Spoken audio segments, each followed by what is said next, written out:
All right. Well, Judy, welcome. We are so excited to have you here. Thank you so much for having me. I'm excited for this conversation. Well, Corrie-Beth will tell you that I have been like a kid anticipating Christmas with regards to this interview because, you are a wealth of knowledge. I personally have learned a lot from listening to you, reading your books and such. So this is going to be an amazing conversation that I'm excited to have, and more importantly, for our audience to get to hear today. Well, thank So you. we are going to kick this off with a little bit of rapid fire true or false. So you can obviously answer true or false to any question, or if you feel necessary, you may add a caveat to your answer. Okay. And Sounds then good. after we go through them all, we will circle right back around and have a deeper dive conversation. Sound good? Sounds good. All right, excellent. So I'm going to kick it off with carnivore is the ultimate elimination diet. True. Next, people with eating disorders should not do carnivore. False. Once you go all beef, you never go back. Uh, I would say false. I'd say false. Fiber is necessary for a healthy gut and regular bowel movements. False. Chronic inflammatory response syndrome is the least known but most common cause of immune illness. True. True. Root cause healing begins and ends with nutrition. One of them, yes. True. All right, last one. This is a biggie. Crickets are a great form of protein. False. I think that would be just a fun place to just dive right in right now because you had put up a post comparing cricket protein, which I'm sure people right now listening to this are like, wait, what are they talking about? Cricket protein. Right. But this is actually a real thing right now. So you want to kind of give like a little overview on what's going on, how we arrived at this state of madness? Yeah. So the World Health Organization released some type of document of or a report that said we should shift from eating animal proteins for the climate. And the way that we can support the human race is by eating more insects. And one of them was crickets. And I think that was 10 years ago that they released it. And ever since, there's all these companies that are including crickets in foods, and they're saying it's just as good as animal meats and proteins, and it's cheaper and it's better for the environment, and it's just not fully true. There's several things. I'll just touch a couple. So one, it's not a complete protein. Well, there's some that are, but you just don't know for sure if you're getting that complete. There are 9 essential amino acids that we need protein for. And for meat, every single one has all the amino acids. So you don't have to worry, am I getting enough lysine versus methionine? You don't have to worry about those things. And I'm sure most carnivores don't even think about that because, again, we don't have to worry about that. But when it comes to plant-based, you do. So if you're drinking almond milk, there is, I think it's lysine that's very deficient. So then you need to eat maybe soy that has deficiencies in methionine. So you just have to do this chemistry while you're eating foods. And the question always becomes, is that an ideal way of eating? Excuse me. And so in terms of crickets, oftentimes they may be deficient in one amino acid. And then there's lots of other things. So crickets, they are being harvested in these big farms, and supposedly that's not the way that they're supposed to be raised. So then they need like the cleanest water, or it's the cleanest this and that, and it's very expensive. And you're putting crickets in a place that they're not supposed to be, and so then a lot of them might die off, and there's might be illness. So I think it's from my memory, I'm trying to think, I think it's they can have, there's risk of having parasites when you eat them, because I think it was like 30 to 40% can have parasites, the specific crickets we are eating. So and then they have like this exoskeleton shell that causes issues for many people. And again, we don't think of these things when we're eating them. But if you go into the nuances of this, other than crickets have X amount of protein, like if you go in the nuance, it's not an ideal type of food to be eaten, but it is being recommended as something very nutritious. And there's nuance with that. So do you see this something that down the line, I mean, food companies are going to be trying to slip this in under the ingredients labels just so that they can up the protein content of Yes. that food? Because I think people are starting to get smart to the fact that, hey, we do need a certain amount of protein. Like that message is, I feel, finally getting out there. But unfortunately with that, there's always a consequence to everything. And so I feel like this might be one of them. Yeah, so I was talking to a protein expert and I asked him the same question. So once they're starting to figure out amino acids, so his goal is to we don't have a protein need, we have an amino acid need. So based on that, that's how they create these requirements for protein, how much protein we should be eating in a day. So the goal for them is to get the amino acid needs on I guess on the box, the nutrition facts. So if that happens, that's great. But I also think the plant-based people will just then start including, I guess, artificial supports to fill in the gaps of the amino acids. And I think with crickets, I've already seen it. So I saw, I don't remember what kind of bag it is, but it was a snack bag. Maybe it was chips, maybe it was puffs, but it says rich in protein. And I was like, how did they make that super rich in protein? And you would never know it. But when you look in the back, they use cricket protein powder, and that's how they increase the protein.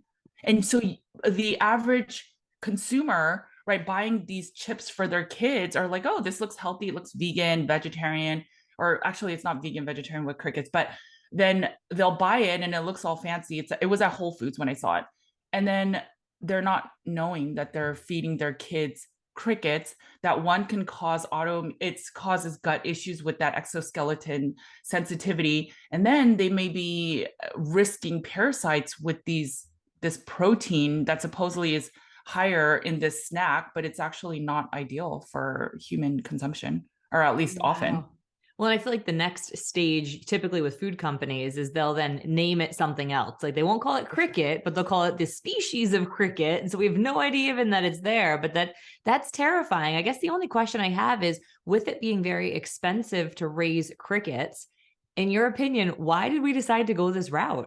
Yeah, you would have to ask the World Health Organization. I honestly think there's a part of the higher ups that don't want us to be super healthy. So I just wonder, it's not really cheap to make crickets. It again requires quality water, which water is such a fine thing that we need and is limited.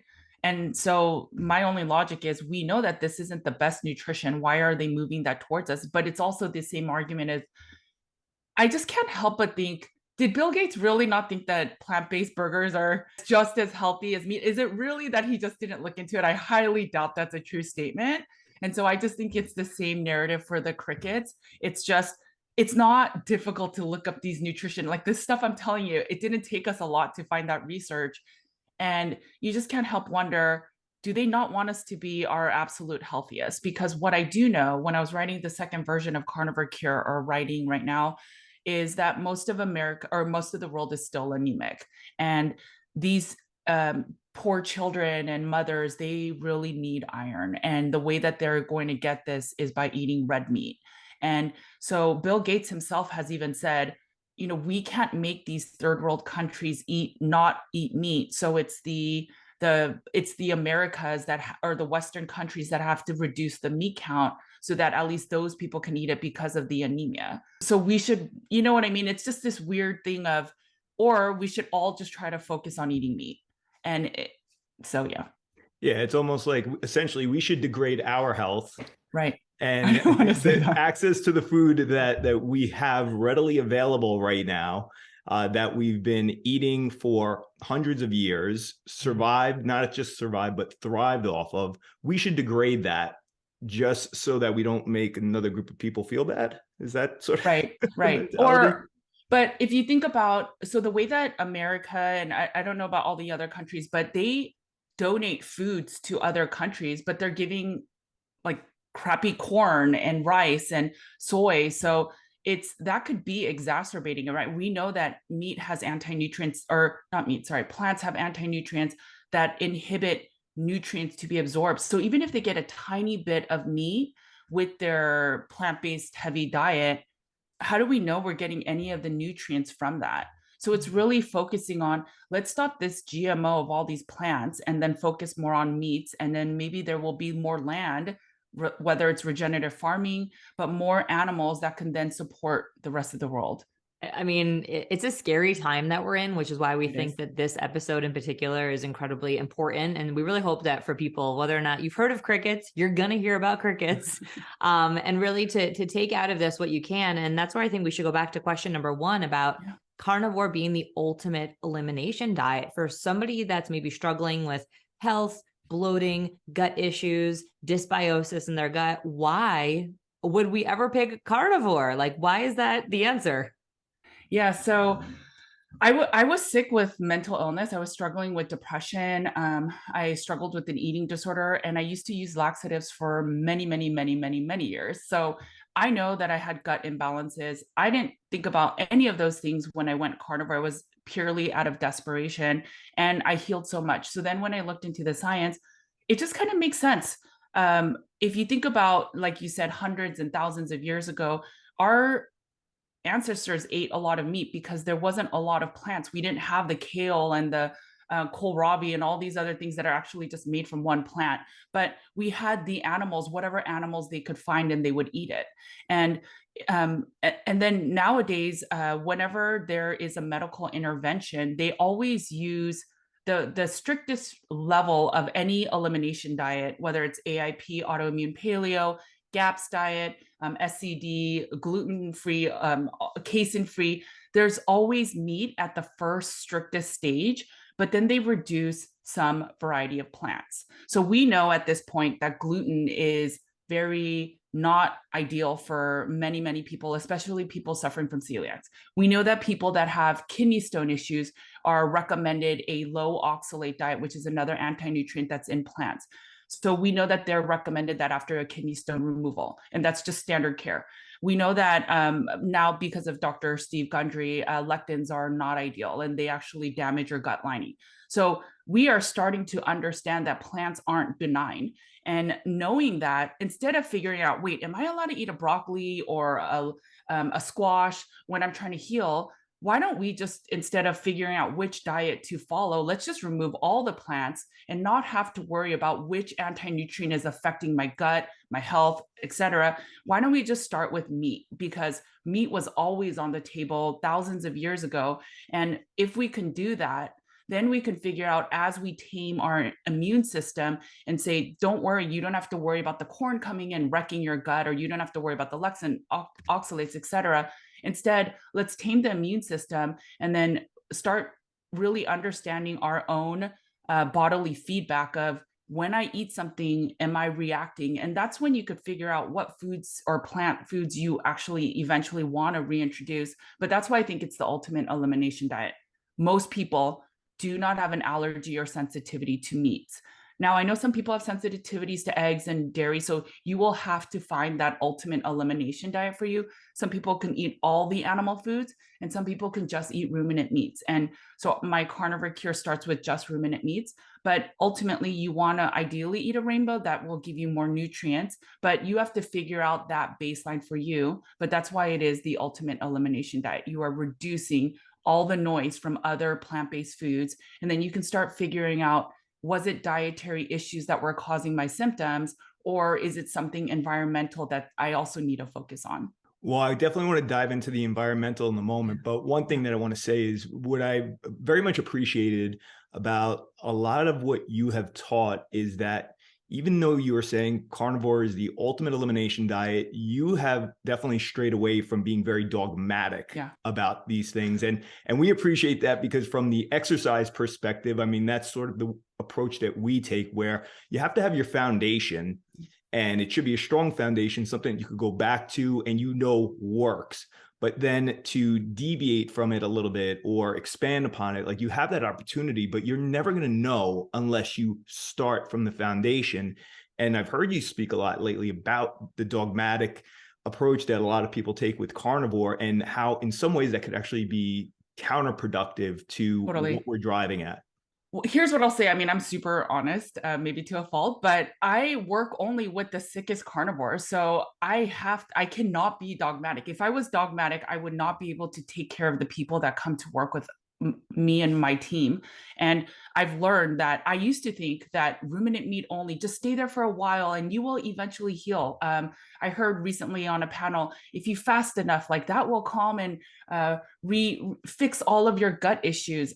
That is not true. Like maybe for some people that will work, but eventually you have to stop saying it is my fault that I'm not perfect enough, but rather maybe I didn't get to the root cause answer. And that's where the dogma is so dangerous, because when you have people that are like, I am 10 years carnivore and I have fixed everything, so all you need to do is just wait a little longer. But the risk is, if you have a chronic illness or something that you don't know is unwell in you, but you're like, I'm just going to muscle through it, I just need a carnivore harder, those risks are, I literally have people that are sicker than had they have just gone and said, maybe carnivore isn't working enough, maybe I need to dig a little deeper. And it is a shame, because people are losing health because they believe that this dogmatic diet is the perfect diet and all they need to do is diet and they will eventually get fixed. And it is just not true.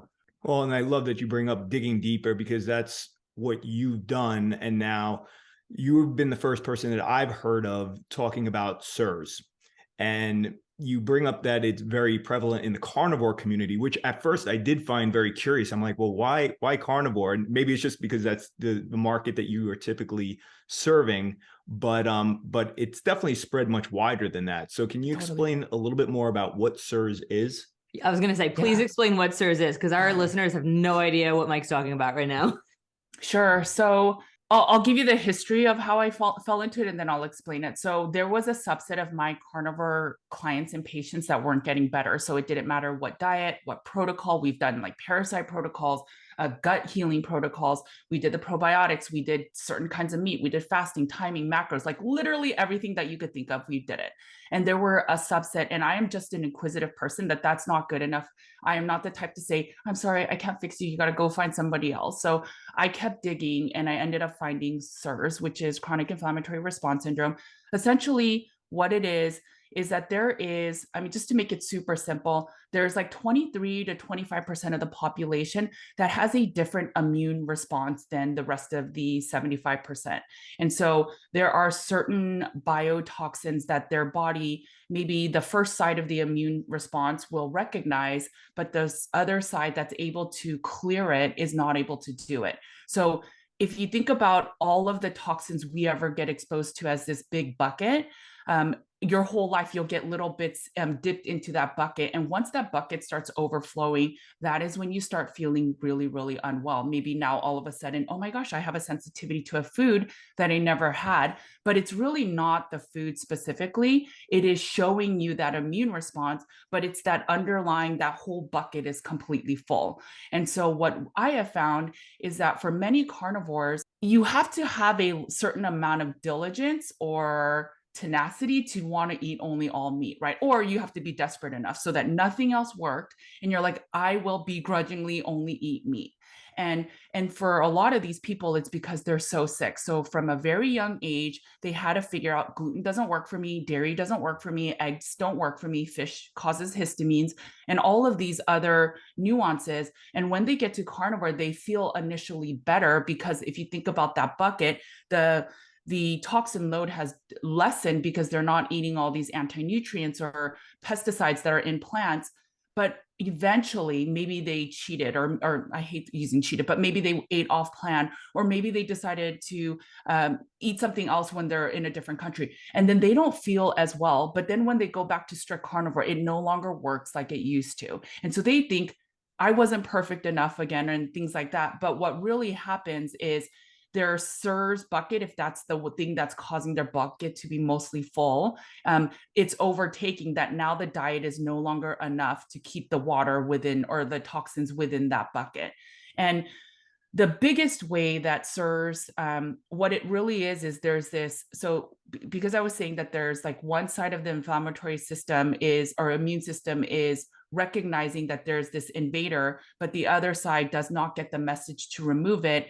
The first side is causing these messengers to go sort of everywhere to cause these little fires to help like get this thing out of my system. but the other immune side is not able to do it. So that bucket keeps filling. And how it really happens is oftentimes it's water damage building. So like the microbes, the biotoxins, it could be bacteria, it could be mold, it could be actinomycetes.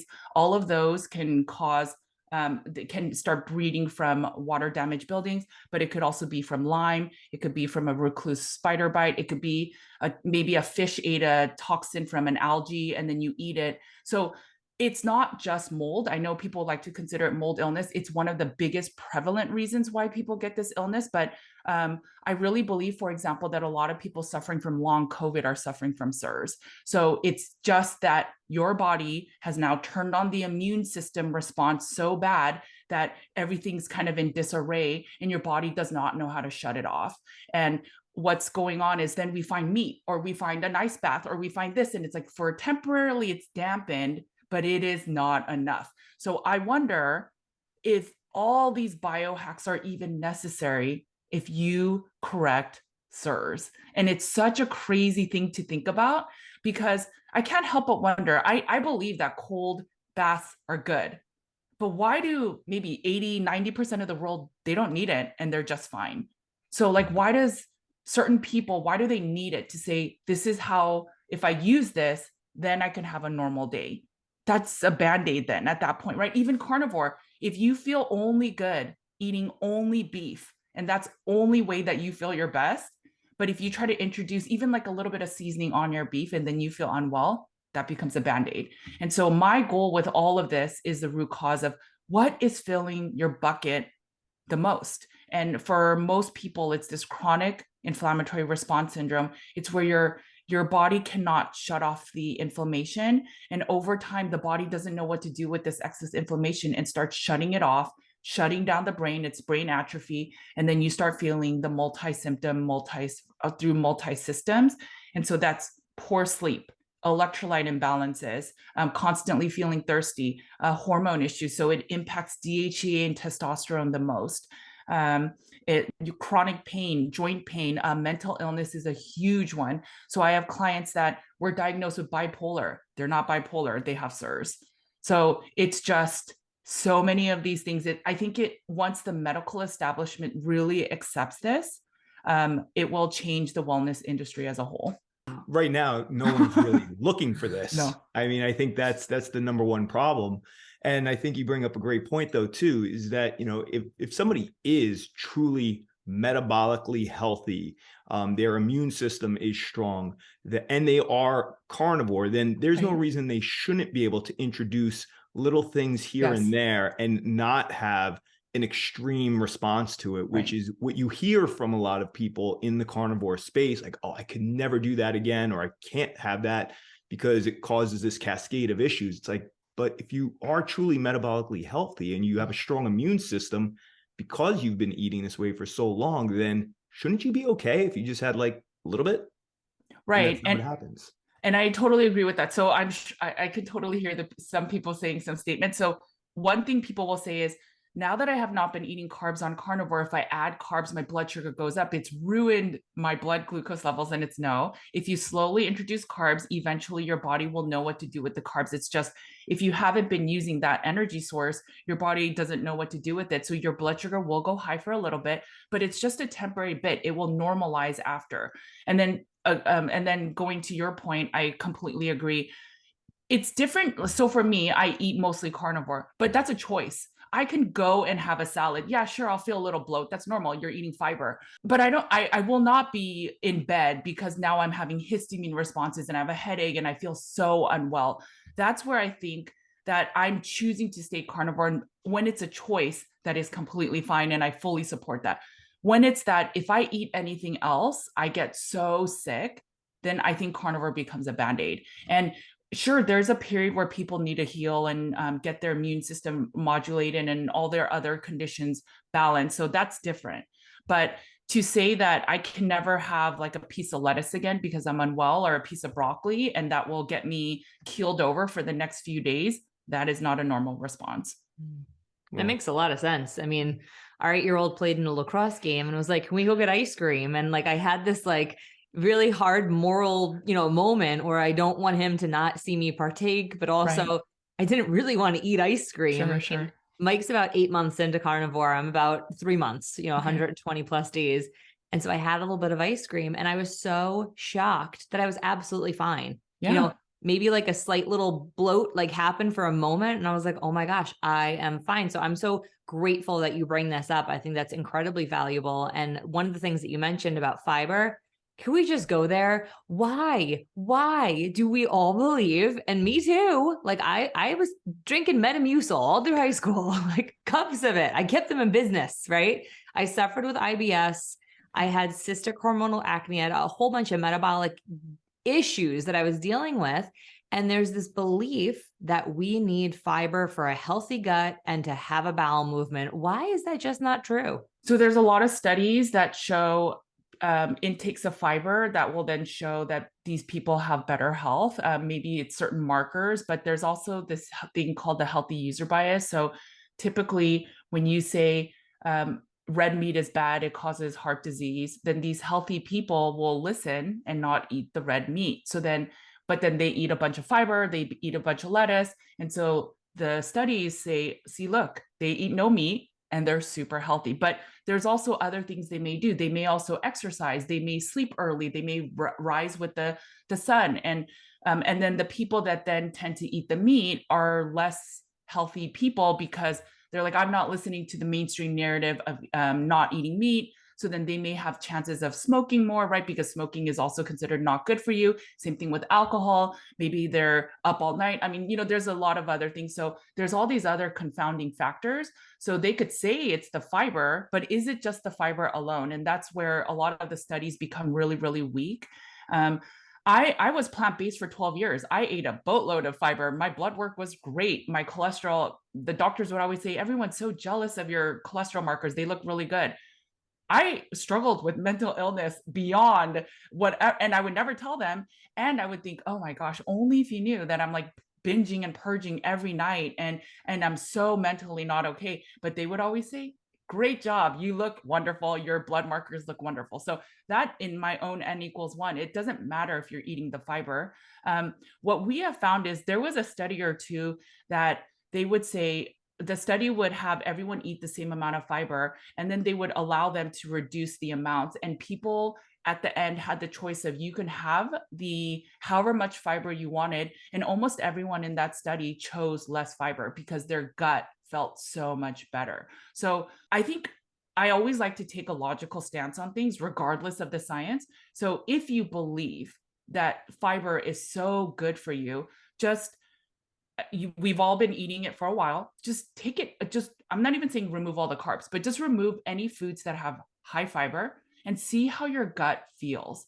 And just do it for a month. And if your gut feels different and better and your stools seem a little bit more regulated, maybe it was the fiber that has been making you feel unwell.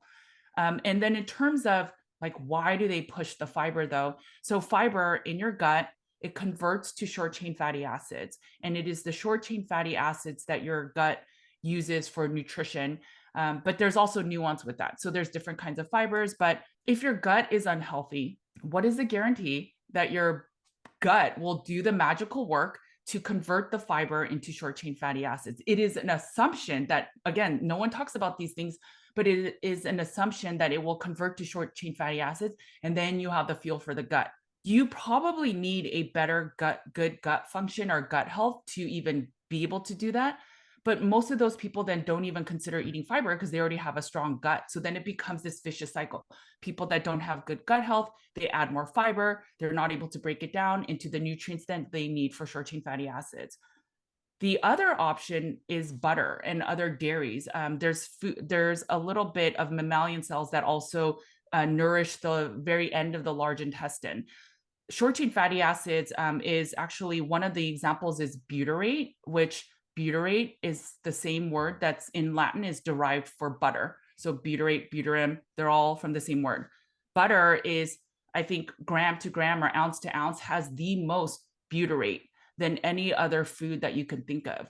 So I know there's a lot of people that don't eat butter and then they get worried of, I don't eat dairy, so am I getting the butyrate? I don't think you have to worry. I'll talk about tests in a second. But if you really are worried about the short chain fatty acids, you can eat dairy. Dairy has a lot of that one. And then the other one is acetate. That's another short chain fatty acid. It's richest in vinegar. So I think that's why people like those fermented veggies. Just have a shot of apple cider vinegar if you can tolerate it. Again, there are some people that struggle with candida and other histamine-like issues, and you can't eat those kinds of foods because it'll make you feel worse. So any of those fermented veggies, kimchi, sauerkraut, and even apple cider vinegar, bone broth. So it's always this nuanced stuff, even though we share these blanket statements of fiber is good. Yes, it can help if you have loose stools and you need to bulk up your stool so that it will slow down the elimination, but that's a Band-Aid. That's not helping as nutrition. And if you want the short chain fatty acids, there's so many other varieties that you can take. And in meats, there's again mammalian cells that your large intestine actually gets nutrients from, broken down cells. And one ketone is beta hydroxybutyrate, which is similar, and they have similar functions.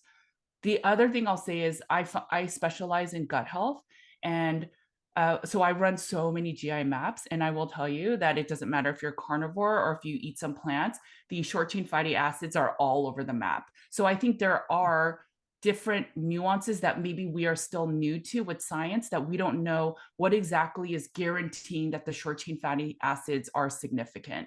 Wow. I mean, that makes a whole lot of sense. And I love your expertise. You know, a lot of people will speak in theory, but the fact that you're looking at GI maps and you're seeing what these people are eating detail by detail. Right. I mean, I think that that's why you're such an expert on this topic. Well, and you brought up another great point, you know, with a lot of the discussion around fiber, especially in the recent, 5 to 10 years, with discussions around the microbiome starting to come to the surface. I mean, it's been a held belief, inaccurately so, that the fiber is necessary for your microbiome to feed on, because that fiber specifically is healthy for your microbiome, but that's not necessarily what you're seeing. No. So that goes back, that feeding is not, it's not fiber that it's feeding off of, it's feeding off of short chain fatty acids. So if you cannot do the conversion, then you're not even getting that anyway. And the just logical thing also is, in the carnivore space, if you look up one of the major improvements, it's gut health and gut function. When people are not eating fiber, how are they saying, right? If everyone needs fiber, how are these people living and saying that their gut health has gotten better? So it's just these logical things. And so that's why I always start with, regardless of the science, regardless of what you believe, you can do a 1 to 2 month experiment, just cut all fiber and see how your gut feels. And then if it feels better, then maybe you don't really need fiber. Well, that's exactly what Mike encouraged me to do. And, I was like, just 30 days, because again, I think, being told something for so long, we have this bias. It must be true. But as soon as I cut it out, I mean, that honestly was my biggest fear, having had gut issues most of my life, is I'm not going to go to the bathroom. And it is shocking. I mean, I'm just going to tell our listeners right now, we call it unicorn poo. Like, it's clean, it's quick, it's amazing, and it's daily, at least twice a day, once or twice, I should say at least once a day. So once or twice a day, it's unbelievable. And like you said, just try it, disprove it to yourself. That's what I had to do. Well, here's the other thing, like just a thought to ponder. Babies grow exponentially the first year of life, and there is no fiber in breast milk or formula. So it's just, how are they growing and thriving when they're so young without any fiber? It's incredible, right? There's in chicken nuggets, pizza. I mean, even the next few years of food that parents give their little toddlers, there's barely any fiber in there. So you just have to wonder, and infants literally poop like 8 times a day just off breast milk. So how are they doing that if it's truly fiber that is the answer? Wow. Yeah, that's a great point and an unbelievable way of looking at it. I had one more thing that I wanted to talk about with regards to fiber before we move on. So what we've also seen is when some people do make the switch to eating more carnivore, primal, animal-based, whatever you want to call it, sometimes they will make complaints of, well, now my stools are really hard. And when I was eating the fiber, I wasn't having that issue. But it's not really an issue of the fiber, is it? there's many, many things that are involved when people initially start. Some people are constipated, some people have loose stools. You are transitioning first from being a sugar burner to a fat burner. So that's going to take time too. You're also eating less bulk. So fiber is what makes the poop really big. And when you're not eating that, there will be a transition. There's also a transition of the electrolytes. So that's what even stimulates peristalsis. And all of those things need to re-regulate. So it takes time. If you are getting a lot of loose stools, I highly recommend slowing down. So maybe you have to leave in a little bit of vegetables as you transition, because I think having too many bowel movements of loose stools will cause you to have mineral imbalances, and then you'll feel the keto flu way worse. There's little things you can do. If a client of ours has very hard stools and they're not able to eliminate easier, I always talk about hydration and then just adding electrolytes or minerals to make sure that you're getting sufficient, and then just make sure you're eating enough. The big thing I see in the community, especially for women, is they don't feel as hungry. They still think these small little protein amounts is sufficient. And so they eat less. And again, if you're a fat burner and you have fat on your body, you're going to think you're not hungry, but that will actually cause hormone issues, thyroid issues in the long run. And you won't be eliminating as well. If you eat more, if you're constipated, add a little bit more fat is what I would recommend, and then drink enough water and add the electrolytes. That should help some people. It's not always the answer, but then meal timings and macros also come into play. Yeah, on a personal note, when I first made the transition, I was still so caught up in the lower fat paradigm, especially coming from a bodybuilding background, that I made the mistake of eating mainly lean proteins. I mean, I was already high protein. That wasn't an issue, but the proteins themselves were way too lean. And then as soon as I started moving from chicken to ribeyes, all of a sudden, there was no issue with regards to having hard stools. And if I did notice it, I would quickly, realize the day before I was eating too lean. So next day I'd add some butter into my meals just to fatten it up. Next day, no issues. So I definitely see that happening a lot with people. Yeah, I think the mistake with carnivore is when people just go too lean. We have two energy sources, and it's not protein. It's either fat or carbs. So when you go carnivore, you do have to eat moderate fat, because if you don't, you are then forcing your body to use that whole gluconeogenesis where you're converting protein to sugars. But it's a very wonky, that's not the reason why we have that. It's more of a just in case type of mechanism. The body uses fuel from fat and carbs. And so if you're reducing the carbs, you have to introduce the fat. And I'm not saying you have to go 80% fat. That's pretty tough on a lot of people, but just find a way to add more fat. And for myself, for example, I was eating ribeyes plus added butter. So I was doing super high fat. But as I've been carnivore longer, I don't have to eat that high of fat. So I could do a New York strip without any butter. I think maybe the next day or two, if I keep eating that way, I'll feel a little bit hungrier, but I don't have to eat as high fat. Your body normalizes. It's just when you're first transitioning, there will be a little bit of bumps, but that doesn't mean that carnivore is broken. It's just you are shifting from making like bicycles on a conveyor belt to now making motorcycles. So it's just, there's a shift when you are doing that. That's good. I like that. Let's go back, because you made mention of it earlier that you yourself had dealt with an eating disorder. And we brought up the question very early on about, carnivore not being ideal for people with eating disorders. And the argument that's typically brought up is that, well, it's so restrictive. And that's a problem for somebody who already has an eating disorder. So can you touch on your experience a little bit deeper? Yeah. So I get so often online, like, oh, she swapped one eating disorder for another one. I get it all the time. And what I will say is, if you have never struggled with an eating disorder and that isolation, depression, anxiety, like having conversations in your head of where can you go to the bathroom next or get out of this social situation where you can just be by yourself. If you have never experienced that, you will never understand the struggles of someone that suffers from eating disorder and depression. And what I can tell you is, when I converted to carnivore, switched to mostly meat, I don't have that anymore. And so that level of freedom, yes, the types of food is limited in a sense, but the freedom that I got back of my life, that's why I say I have a second chance at life. You can never compare the two. I used to watch my son and then be like, when is he going to go down so I could go binge and purge? I wouldn't even be there because everything was like calculations of, okay, we have to go to an event. I want to make sure that I don't have to purge or do something there. So like, what can I eat before? And I would look at the menu and be really obsessive, and everything was about how I looked, how I felt, and if my eating disorder would just come raging in and taking over the day. I don't have any of that now. And so when someone tells me you changed one eating disorder for another, it is so not true. When now I can be with my kids, it doesn't matter what restaurant we go to, I'll figure it out, I'll eat the meat. And I could be there with my kids and not have these conversations in my head of where can I go next? What do I do next? Oh no, we have an event later. And how am I going to handle the food that's on my plate? That is being in prison. And so I know that for some people, they just think it's another eating disorder. My husband did too. For the longest time, he's like, what you're doing is crazy. I'm worried because you are already in an eating disorder facility. And now he's fully like, if you want to do this for the rest of your life, I'm 100% supportive. And that should show you how much freedom, and the Judy he gets now is so different than who I used to be. And then in terms of people that have anorexia and bulimia, sometimes we are starving for nutrition. And so we cannot quell that anxiety because we don't have good nutrition.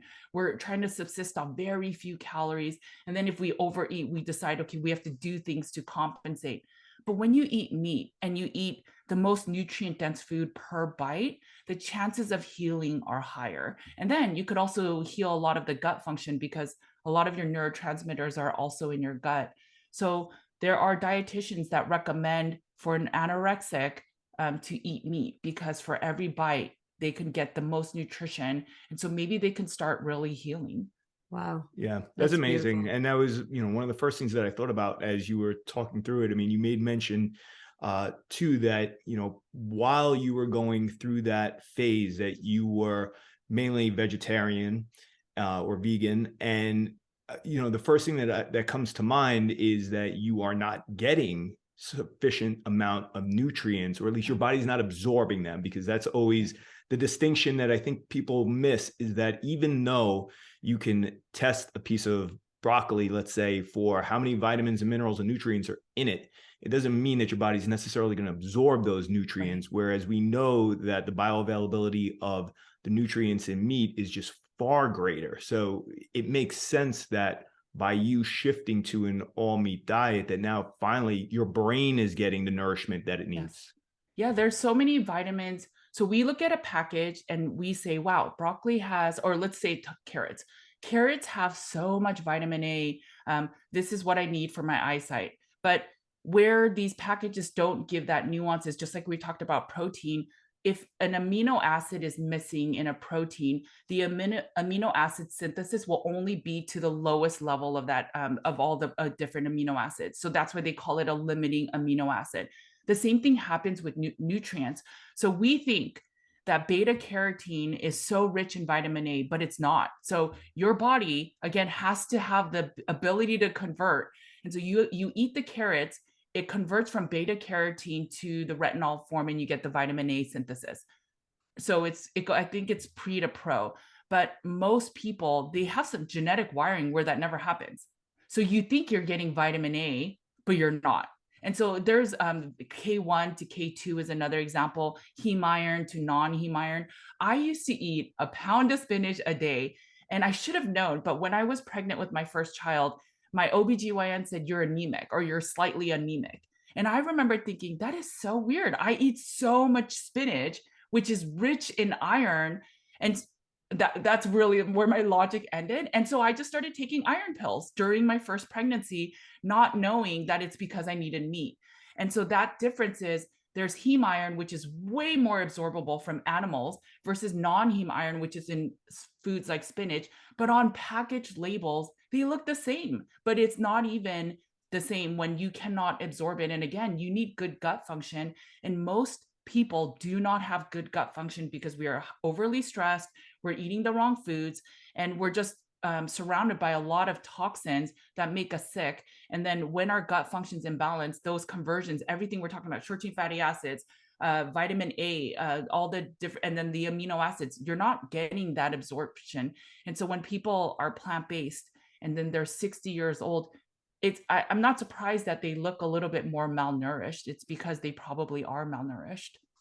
Absolutely. And, it's very common, especially within the plant-based vegan community, for people to supplement to significant degrees in order to get everything they need.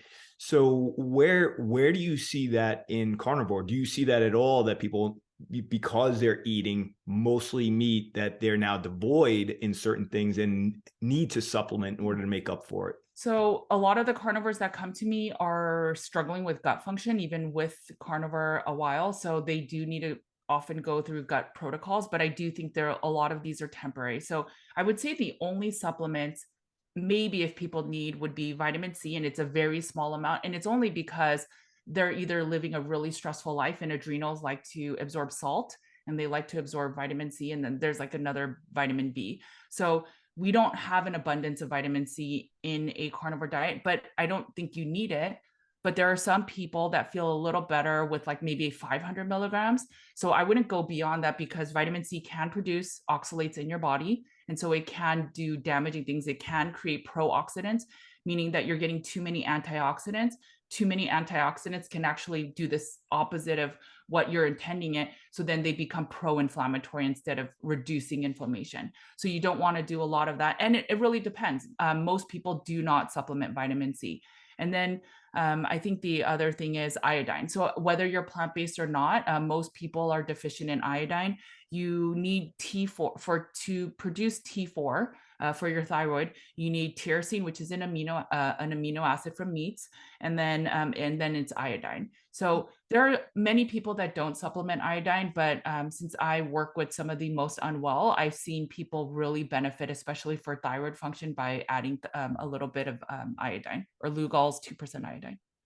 Well, I remember reading research a little while back with regards to taking in too much vitamin C and the effect of those antioxidants on those who are muscle building.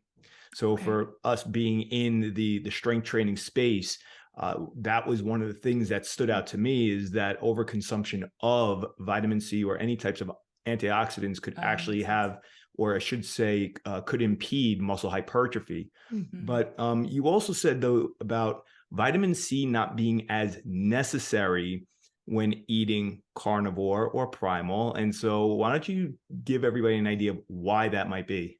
Yeah, so when I was looking into vitamin C when I was writing my book, I found several things. So one, I found that the RDA creates this is how much nutrition you should get to be a healthy person.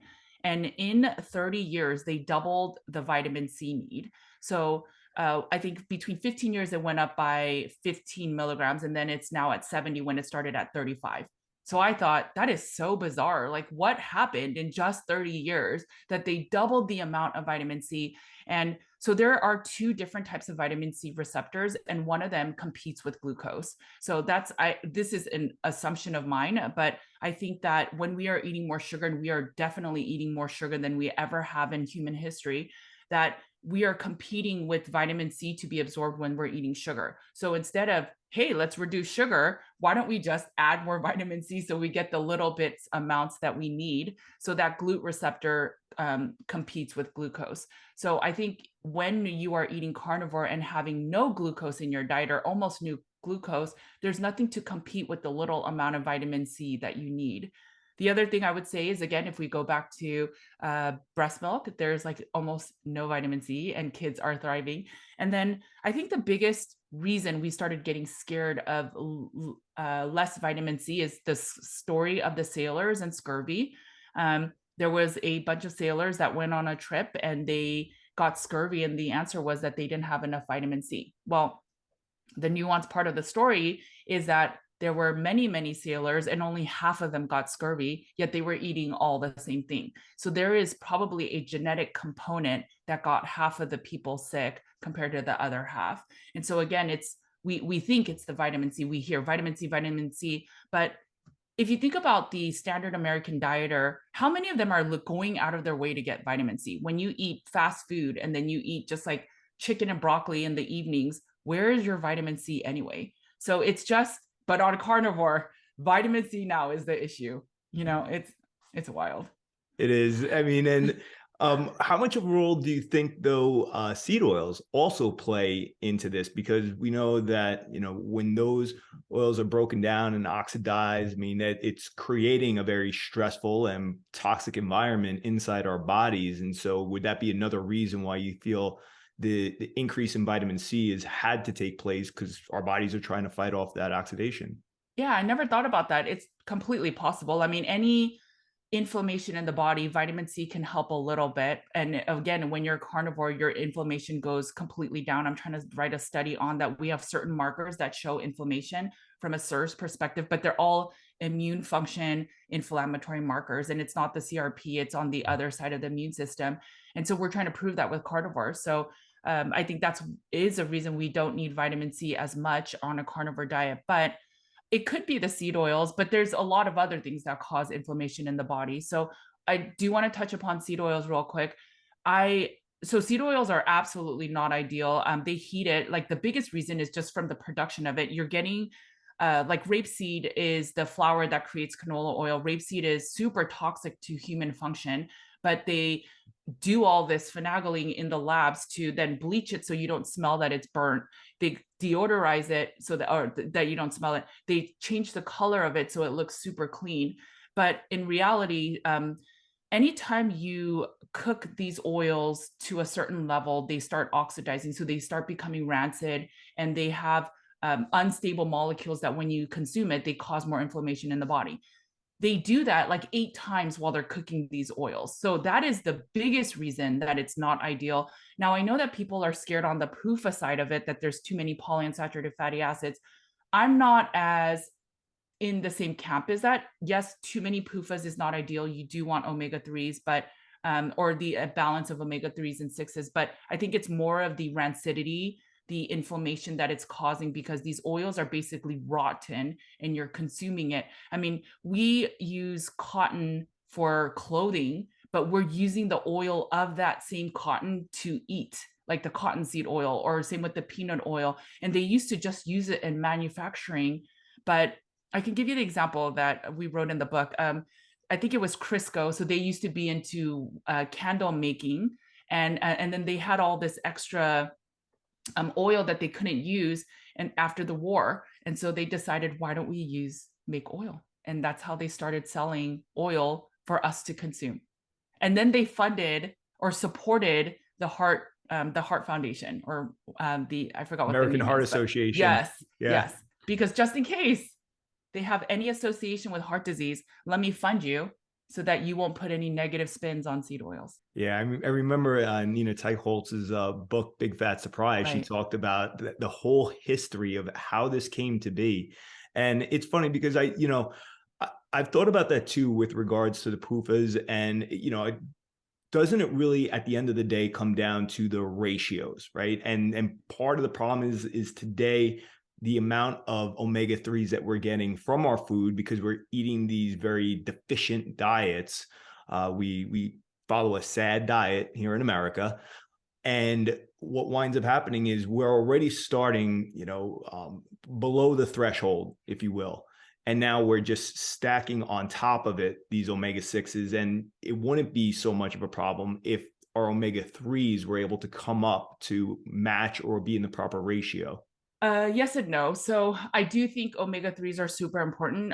The PUFA camp that's super against PUFAs, they consider omega-3s also a PUFA. So they even recommend not even eating fish. I do not agree with that. With CIRS, for example, there's one marker, it's called MMP9. When you reduce omega-3s, that marker will shoot up. It's response as a cytokine storm. So you don't want to do that. And so we have the data for that. But the logic with the ratios, yes, it's true. You probably want more omega-3s, or you want a better balance of omega-6s to 3s. But I see people that are just trying to get those balances. And I'll tell you, for example, like canola oil is very perfectly balanced, but that doesn't mean we should be eating canola oil as an example. Yes, we should reduce the seed oils because that's where a lot of the omega-6s come, but that doesn't mean, okay, I'll eat seed oils and then I'll just eat a ton of fish oils on top of that. Does that make sense? So it's just, yes, the ratios matter to a degree, but it's not like just fine 4-to-1, because that's what I hear, or 2-to-1's even more ideal. But 4-to-1, canola oil fits that pretty well. And you don't want people to be consuming, because canola oil does have omega-3s. You don't want them to be consuming that. Rather, just eat more of the animal-based natural foods that, they're not being made in a lab. Just think of, if you eat more whole foods, add some fatty fish, then you don't have to worry as much about the omega-6s and the ratios.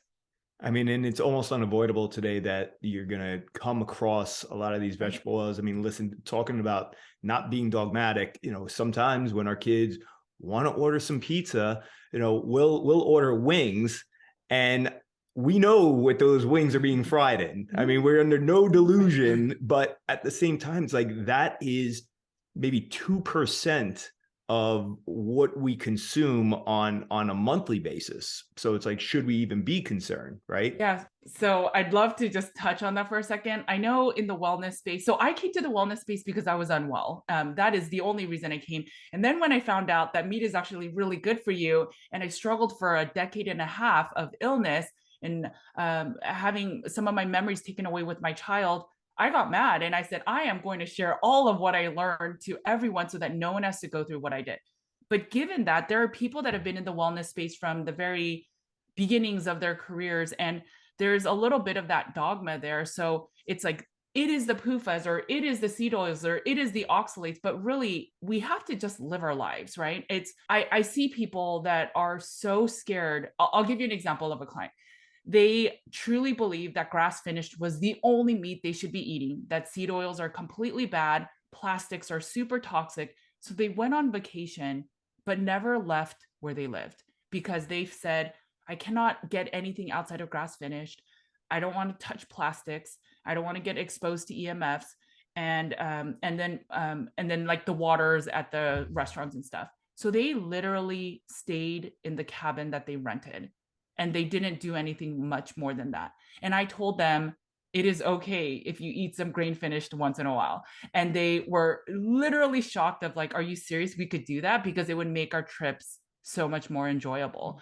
And so I just come back to this, like Carnivore Cure talks about all these toxins, and I know it can almost sound fear-mongering, but what I've come to absorb in the last several years is you have to live your life. I'd rather have community and meet my friend at a crappy restaurant that uses seed oils. I will use a plastic straw in a plastic cup, possibly drinking not the most ideal water, but I'd rather have that connection and community than feel like I cannot go out anywhere and I must eat only the highest XYZ, because what kind of life is that to live, right? Like I do not think that's ideal, and it can become super orthorexic. So that's where you just focus on having the best and the highest quality, and otherwise you don't want to have anything to partake with it. But then what about the social aspect, the community aspect? I just saw a study from Harvard that talks about, they did a multi-generational study trying to figure out what makes people live the longest, what makes them the most happiest.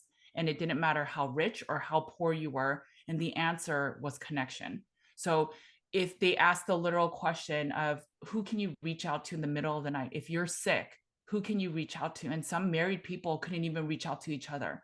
And it's when you genuinely feel, I know it's 3 a.m., I'm not feeling good, I'm going to call my neighbor, and they're able to, like, I know they'll have my back. That's the people that live the longest and were the happiest. And I don't hear perfect meats in there. I don't hear perfect water, perfect diets. And so I think people, it's like a sobering reality. Yes, there are higher qualities of certain things, but you also need that connection, and you need the real life, and not being so scared of the outside world, because fear releases cortisol and then it makes you unwell. So it's just, that's that fine balance that people have to figure out for themselves. I love so much that you said that, because I think it is very easy to get kind of like stuck in that. I mean, Totally. Listen, I will not drink tap water at a restaurant, and sometimes Same. it drives him crazy, but it's like, I'll still go to the restaurant. It's Right. just, it's making different choices, understanding that it's the cheapest ingredients. That's how restaurants stay in business, unless you go to a farm to table. And even then you still run the risk. So I appreciate that. And I love that so much, that we should be vigilant and mindful, but we also have to be flexible and pivot. Yeah. And, it means a lot coming from you, because you understand also having kids, Right. That's where we sit as well. We got our 2 young boys. They are highly active. They want to do things. They want to live life. Wait, I looked at your story of like your cute bento boxes with pork rinds and like shredded cheese. And he's like, great, you're feeding our kids gluten-free pizza today. And I was like, Mike, it's choices. My kids once in a while eat real gluten, you know, as much as I hate it. And so there you go. Where sometimes, but I'll use it as a learning opportunity, right? So if they eat gluten enough, they'll start getting eczema or itch. And I'm like, I wonder why that's happening, right? Because the thing is, you don't want to, I try to raise my boys carnivore, and I realize it could be a risk of an eating disorder in the future, right? Because these foods were absolutely limited from me. But if I could have them have little samples of even food dyes and just less than ideal foods, and then we have a discussion of if they're not feeling well, if they have a stomach ache after, it's, I wonder why you're feeling that way. Maybe it's the food that you were eating. So once then they go to college or wherever they decide to go and they're on their own, you don't want them to go on a bender on, now I could eat regular pizza, right, with beer. And instead they know what to do if they're not feeling well. So you and Mike went to the same parenting school. They were the other day. I came home with a snack, you know, for them, like popcorn or chips, which again, you can see the vegetable oil, the safflower oil. And our little guy is a carbaholic. He's funny. He loves steak, but like he will carb. Fatty steak at that. He loves the fat on steak. Awesome. I mean, it's great. But then he goes to the other end where he's a carb monster, we call him. And so he was complaining about his belly. And this one's like, well, I wonder why your belly hurts. The popcorner's bag is empty, you know? And it's great for them, I think, to be so young and to be so aware of that. And that's also the reason that we actually personally homeschool, because I think if our kids went to school and said some of the things that we said to them about food, we'd probably be getting phone calls. So, you know. Makes sense. In New York, you got to be super careful with your kids. Oh, you guys are in New York. Okay. Yeah, totally you got to be super careful about what your kids go to school and say. But a lot of the conversations that we do have with them, because what resonates with them is, hey, you know, our business, it's all about exercise. It's about building a strong body. And the conversation that typically will take place is that food that you're eating, that's a food that'll make you strong. That food that you're eating, that is not a food that's going to make you strong. In fact, it might even make you weak. So it's great when we're sitting at the table and they're actually asking us, hey, daddy, mommy, is this a strong food or is this a weak food? Yeah. You know, is this going to help me playing lacrosse or is this going to, you know, make me tired? And now we could have that discussion, and then to see them make the shift about how much more of my plate is going to be the meat that mom and dad put on the table versus them clamoring for, you know, can you make us some pasta? It's great for them to make those decisions. So yeah, I mean, I think we're definitely on the same page with trying to educate them. Right? Yes, education. Yeah, the education bit is what will guide them the rest of their lives. So my kids know we always prioritize their fatty protein first, and they know. And so they're at an age where they can comprehend. So they ask, like, why can't we eat the carbs first? And I say, your stomach is empty. And so if you eat the carbs first, it'll hit your liver and it'll create more glucose much more quicker, and it'll just be a stress on the liver. Whereas if you eat the meat first and you fill your stomach, then if you have some bread or, I mean, I don't know, some, maybe like a fruit bar after, the hit of glucose to your liver is much less. So like, I just try to teach them in those moments, instead of just eat your protein first, just eat your protein, so that hopefully as they grow older, they can use these same habitudes. And the biggest thing is, it's the parents. So if they see me eat just meat, sometimes they ask me like, why can't you eat sugar? And I'll say, oh, I used to be sick, and some of these foods got me really sick. And so now they'll see me try to eat it in moderation, because that's me challenging my eating disorder. But I tell them I can't eat a lot of that because I got sick, because I didn't know how to moderate when I was little. And I used to eat only that when I was little. And if you guys want to eat this for the rest of your life, you need to moderate it, so that eat the meat first. And then, yeah, you could have whatever you want, but eat a little bit so that you can eat it for the rest of your life and not be like mommy. So that's how, you know, it's all that education. And then I think the biggest thing is, just being a good example in front of them, the way you eat. And then it's like what my husband says, do as I say, not as I do. And it's just, but really kids learn as you do. Bruce. Yes, absolutely. I think we covered everything, I right? think we did. With that said, I think this is a great place to end it on. But before we go, I would love for you to talk about things that you're involved in right now. You're currently writing a book. So if you could tell us about that. And then you also have a summit coming up online, correct? Yeah, so I think the carnivore community does not have a place just to call a strong community. A long time ago, I did a group challenge called Carnivore 75 Hard, and that I saw the community come together, and it was amazing. Ever since then, I think it's been like 4 years, and I don't see a lot of summits. I know there's like little groups of communities, and I think that in order to really further the science and the camaraderie of a carnivore community, I really think we need something like a KetoCon, like a Paleo FX, but there's nothing really. I know Amber held it one time, but so we're doing one virtually this year. It's carnivore and carnivore adjacent practitioners. So it's not influencers, only because I'm really trying to push the science of carnivore.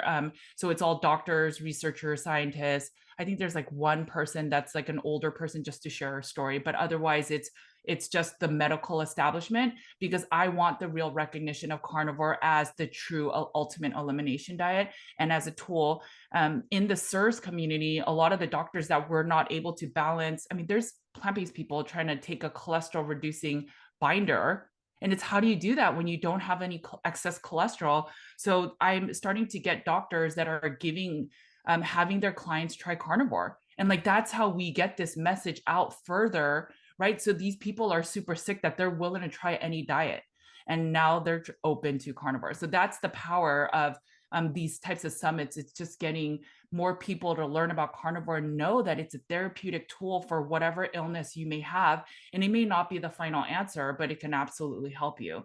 So we are intending to release it in June. That's the plan right now. We wrote a beginner's guide to carnivore, so that is coming out in December. So yeah, look out for that. It's probably, like you said, a prequel to Carnivore Cure. And so I'm still working on Carnivore Cure version 2. There will be a bit on CIRS, but it will be a lot more tactical than the last version. Amazing. Oh, we are so excited. Guys, make sure you head over to Amazon, Audible, get Carnivore Cure. That really turned me personally, again, with all of my old cognitive biases. When Mike had us listen in the car, I was like, wow, Judy, you just are so gifted, talented, and we appreciate not just your wisdom, but really your story and authenticity. Yeah, it's just passion. Like, I literally feel that there's nothing that different of me. It's just, I got mad, I got my health back. Now I get to be a real mom and not just be in my head all the time. And I just want to share it because I know I was in a very dark place. And I feel that everyone should have the right to live their best life. And whether they choose to do that or so is a different story. But we all need the right to not have a life with symptoms. And if I can help that move that needle a little bit, if that's what God gave me with the ability to share education in bite-sized pieces, like, I will do that. Well, it's amazing how God will use some of your darkest moments to then move you into the light. And not only that, but to use that to help others and to grow others. And that's what's amazing about what you're doing right now, is like, you've truly taken hold of what the gift that God gave you, use that circumstance to your advantage and to, the benefit of all of us. So just last note, where can everybody find you? Yeah, so you can go to nutritionwithjudy.com. I'm on most social media platforms: Instagram, Facebook, YouTube, Twitter. And I have 2 podcasts, Nutrition with Judy, as well as Cutting Against the Grain. And then my book is at carnivorecure.com. If you want to work with our team, we do nutritional therapy. I do not think you should come to us for just beginners. It's kind of like you've troubleshooted, you've done a lot of things, you've watched all the YouTube videos, and then when it's not working, we are here to provide you service or find the clues of why you're not getting to root cause healing. And you could find us at nutritionwithjudy.com. Amazing. Awesome. Thank you so much. Yeah, thank you so much, Judy. We really appreciated having you here today. Oh, thanks for having me. It was fun.